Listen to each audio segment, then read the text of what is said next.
nanti kami akan memperbarui informasi terkini dari sana. Dan pemirsa, saat ini kita sudah terhubung dengan Irjen Pol Suharyono, Kapolda Sumatera Barat yang saat ini sudah bergabung bersama kami. Selamat pagi Pak Suharyono. Selamat sore Pak. Baik, selamat sore Pak Suharyono. Pak Suharyono, mungkin dapat dikabarkan bagaimana dengan kondisi terkini di sana? Baik, kami memastikan bahwa kami saat ini di posko bencana di wilayah bisa kita aktif sampai sore hari ini bahwa korban yang sudah berhasil ditemukan, sudah berhasil kita evakuasi, ada 31 orang yang lain-lain 46. Usai jeda. Pak Suharyono.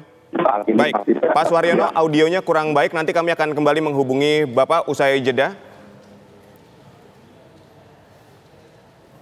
Baik, dan pemirsa, ini adalah material dari banjir bandang yang menerjang wilayah Sumatera Barat. Dapat Anda saksikan di layar kaca Anda, ini tanah bercampur lumpur. Material yang dibawa oleh banjir bandang. Hingga saat ini, menurut informasi, 27 orang dinyatakan tewas akibat banjir bandang yang menerjang sejumlah kabupaten dan kota di Sumatera Barat.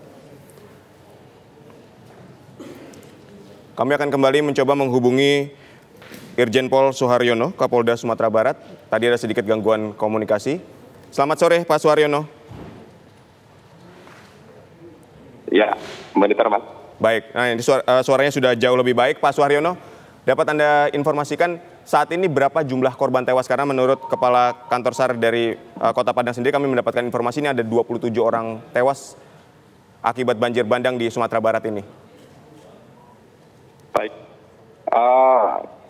saya informasikan bahwa saat ini saya berada di posko bencana di wilayah Padang Panjang. Baik. Bersama Pak Wakapolda dan seluruh pejabat utama, dan juga bersama unsur Forkopimda yang saat ini masih di lapangan bersama kami. Bahwa sebagai update sore hari ini dari bencana Sumatera Barat, diinformasikan bahwa memang terjadi tanah longsor dan juga banjir bandang dari yang diperkirakan dari lahar dingin itu di 3 wilayah, yaitu Kota Bukit Tinggi, Kabupaten Padang Panjang, dan Padang Pariaman, dan sebagian Agam dan Tanah Datar. Korban meninggal dunia sampai saat ini terdata 31 orang. Baik. Dari tadi sore masih 28 kami update, tapi sampai sore hari ini sudah 31 orang. Sedangkan luka berat ada 26 orang, luka ringan 20 orang. Sementara yang hanyut atau tertimbun, kita mendapat informasi dari warga yang melapor ada 22 orang yang sampai saat ini masih berproses untuk evakuasi dan pencarian. Sedangkan kerugian material, rumah ada 231 rumah yang mengalami kerusakan, masjid 6, musola 13, jembatan putus 14, jalan putus 2, kedai ada 21, eskavator ada 1, mobil roda 4 ada 4, kemudian truk ada 3, dan juga R2 ada 5.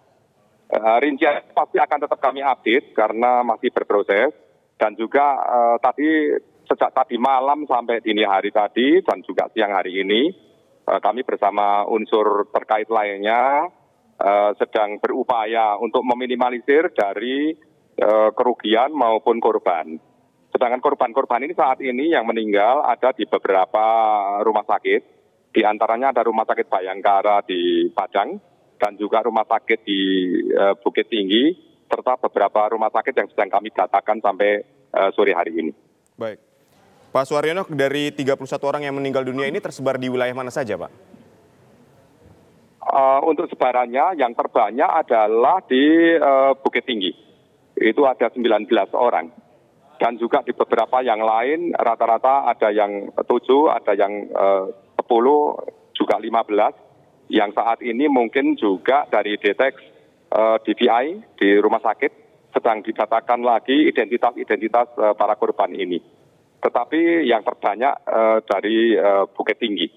Karena ini akibat dari banjir bandang yang secara tiba-tiba tadi malam kurang lebih pukul 21.00. Diinformasikan dan update bahwa informasi awal 17.00 hujan deras, kemudian terus-menerus sore dan malam hari, sampai akhirnya terjadilah banjir dan juga tanah longsor di beberapa titik di 3 wilayah ini.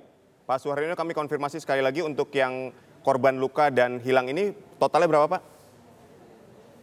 Yang meninggal dunia 31, yang luka berat 26, luka ringan 20, hanyut dan belum ditemukan ada 22. Baik, untuk 22 orang yang masih dinyatakan hilang ini, proses pencariannya seperti apa dan tersebar di wilayah mana saja, Pak?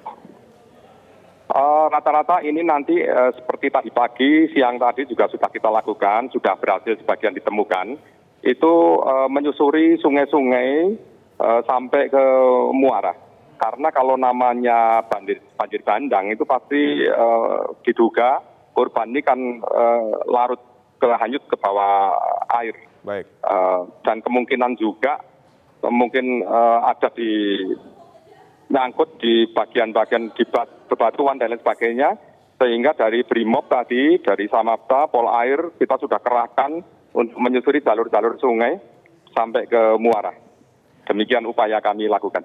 Baik, lalu untuk posko pengungsian sendiri seperti apa, Pak? Mengingat ini ada 3 kabupaten kota yang terdampak dari banjir bandang ini. Ya, ini di Padang Pariaman, kemudian Padang Panjang, dan juga Bukit Tinggi. Ini ada 14 posko yang kami dirikan. Di antaranya adalah posko pengamanan, kemudian posko laporan orang hilang, dan itu termasuk bagian posko pelayanan.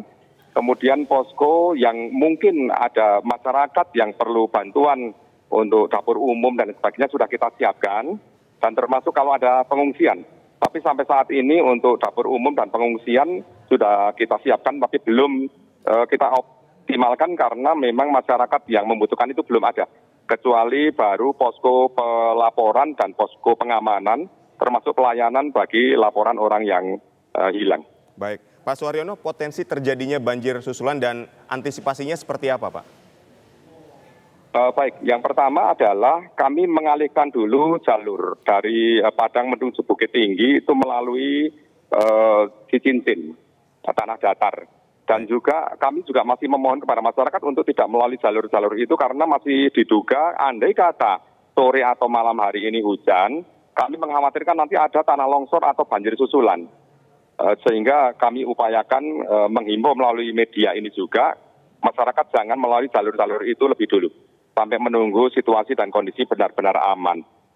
Karena jembatan yang rusak maupun terputus ini memang sama sekali tidak bisa dilalui.